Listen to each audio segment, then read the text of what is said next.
Avançons maintenant sur un sujet un peu différent. On va parler de vous en tant que personne. Vous avez gagné beaucoup d'argent, mais maintenant, je pense que pour vous, ce ne sont que des chiffres. Vous regardez vos relevés de compte et vous voyez juste des chiffres. Et vous savez combien de 00 il y a? Je ne les regarde même plus très honnêtement. Et quand vous avez fait du coup votre premier ou 5 premiers millions, qu'est-ce que vous avez fait? C'était quoi le business? Donne toutes les astuces. Vous savez, quand vous commencez votre business, votre objectif, c'est de gagner votre premier million. Et lorsque vous l'avez fait, vous vous dites, ok, j'ai gagné mon premier million. Maintenant, qu'est-ce qui se passe?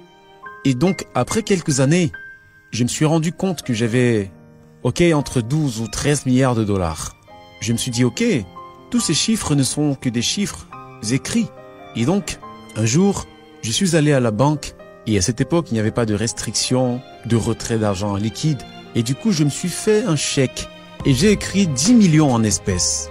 J'ai retiré et je les ai amenés à la maison pour moi-même. Vous avez retiré 10 millions de dollars et vous l'avez amené à la maison? Oui, je les ai mis dans le coffre de ma voiture. Et je suis allé à la maison et je les ai regardés pendant 10 minutes et je me suis dit, maintenant je crois vraiment que j'ai de l'argent.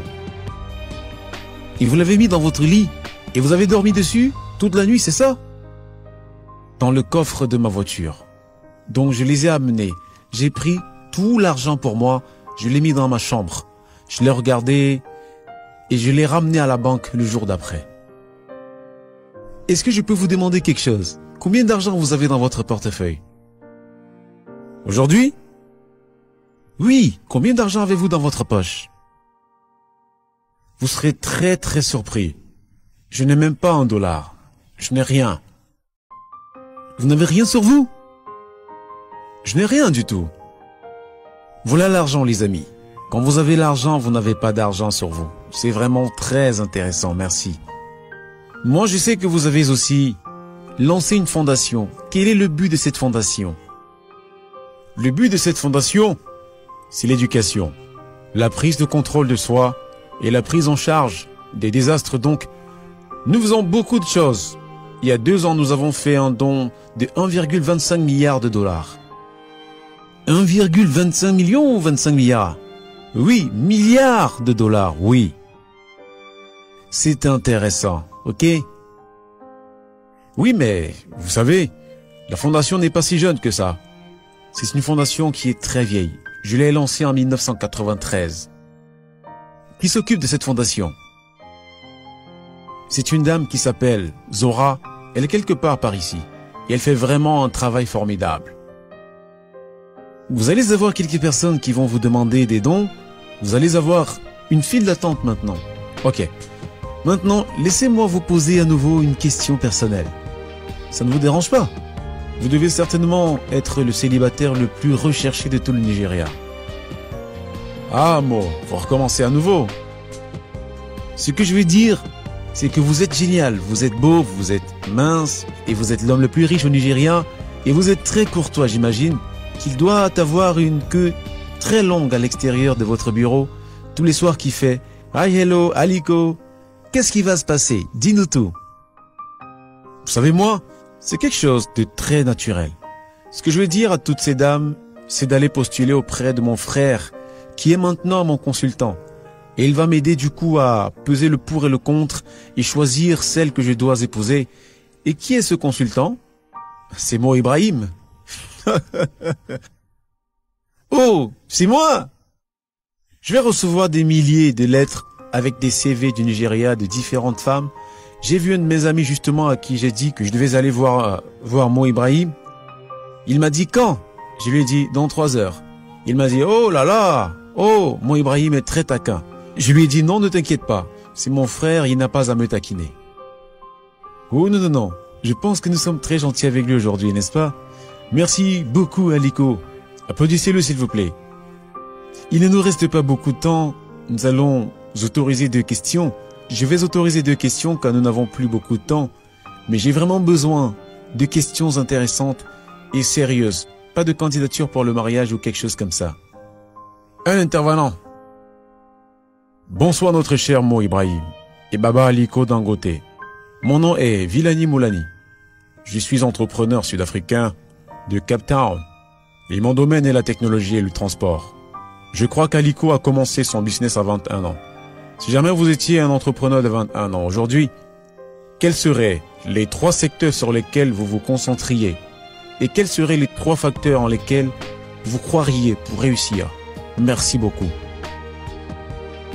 Alors, je crois que les meilleurs secteurs sur lesquels il faut se concentrer sont les technologies de l'information et de la communication.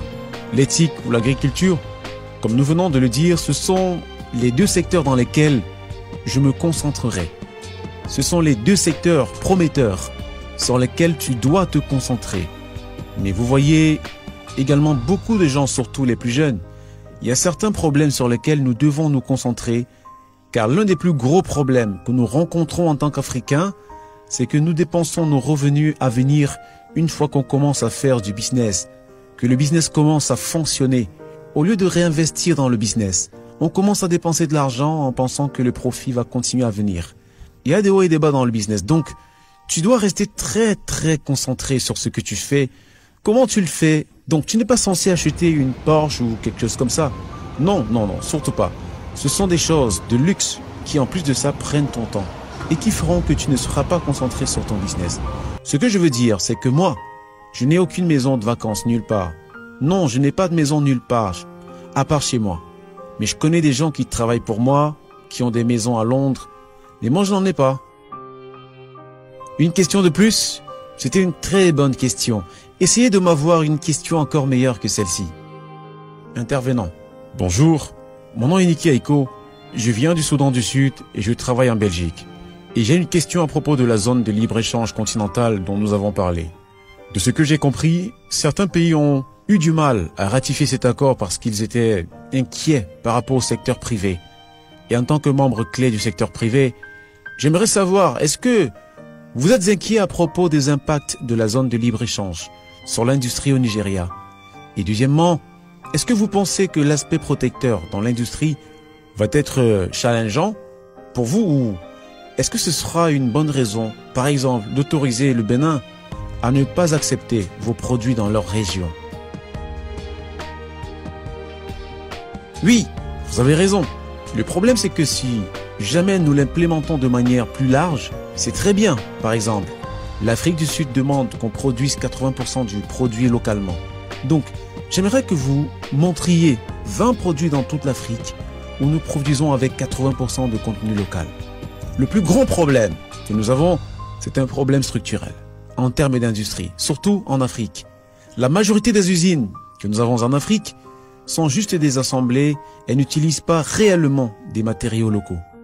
C'est comme nous par exemple, si vous regardez bien, avant nous importions et maintenant nous produisons pratiquement toutes les pièces au Nigeria à l'exception de ceux que nous n'avons pas en quantité suffisante. Par exemple, il y a des matériaux qui sont seulement de 3% que nous ne fabriquons pas.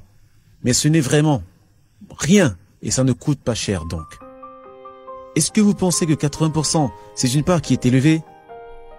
Ce que je pense, Mo, c'est que nous avons réellement protégé notre région. Je suis désolé de dire ça, mais beaucoup de gens qui bossent pour cet agrément, ils essaient juste d'affaiblir encore les pays les plus faibles pour y aller pousser leurs propres produits en Afrique. Même si c'est 70%, nous pourrons commencer à 80%. Si l'Afrique du Sud dit ça doit être 80%, je pense que c'est trop élevé. Nous pouvons aller jusqu'à 70%.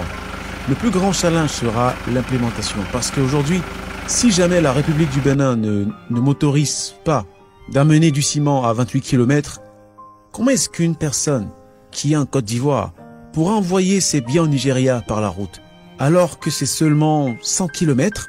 Mais cela va être très difficile car il va avoir des problèmes avec la République du Bénin qui va l'autoriser à rentrer. Ok, je pense que nous devrions poser cette question à nos amis en Côte d'Ivoire. Ici peut-être, poser la question au président, vous allez le voir dans une heure. Vous allez lui poser la question, oui. Nous pouvons poser la question, cela va aider effectivement quand on aura toutes ces choses à travers les pays. Par exemple, en Côte d'Ivoire, tout le monde aimerait venir au Nigeria pour faire du business. Pour résumer le message ici, c'est juste de dire, s'il vous plaît, nos leaders politiques, signez plein d'accords à propos de libre-échange. S'il vous plaît, mettez-les en pratique, implémentez ce que vous avez signé. Regardez Mo, par exemple, vous m'invitez tous les soirs pour le dîner. Nous faisons tous les deux du business, mais nous n'avons jamais fait de business ensemble. C'est seulement un problème de temps. Avant qu'on se dise que je perdais mon temps et que je perds notre temps. Donc, pour les pays, car pouvoir renforcer ces relations, nous devons avoir des relations économiques. L'intégration économique est nécessaire. Nous ne devrions jamais nous plaindre que nous avons trop de jeunes. Nous devrions faire très attention, car ici en Afrique, la bombe à retardement que nous avons est cette jeunesse qui n'a pas travaillé. Avec cette conclusion, je dois arrêter ici notre dialogue qui est très intéressant, car nous n'avons plus de temps.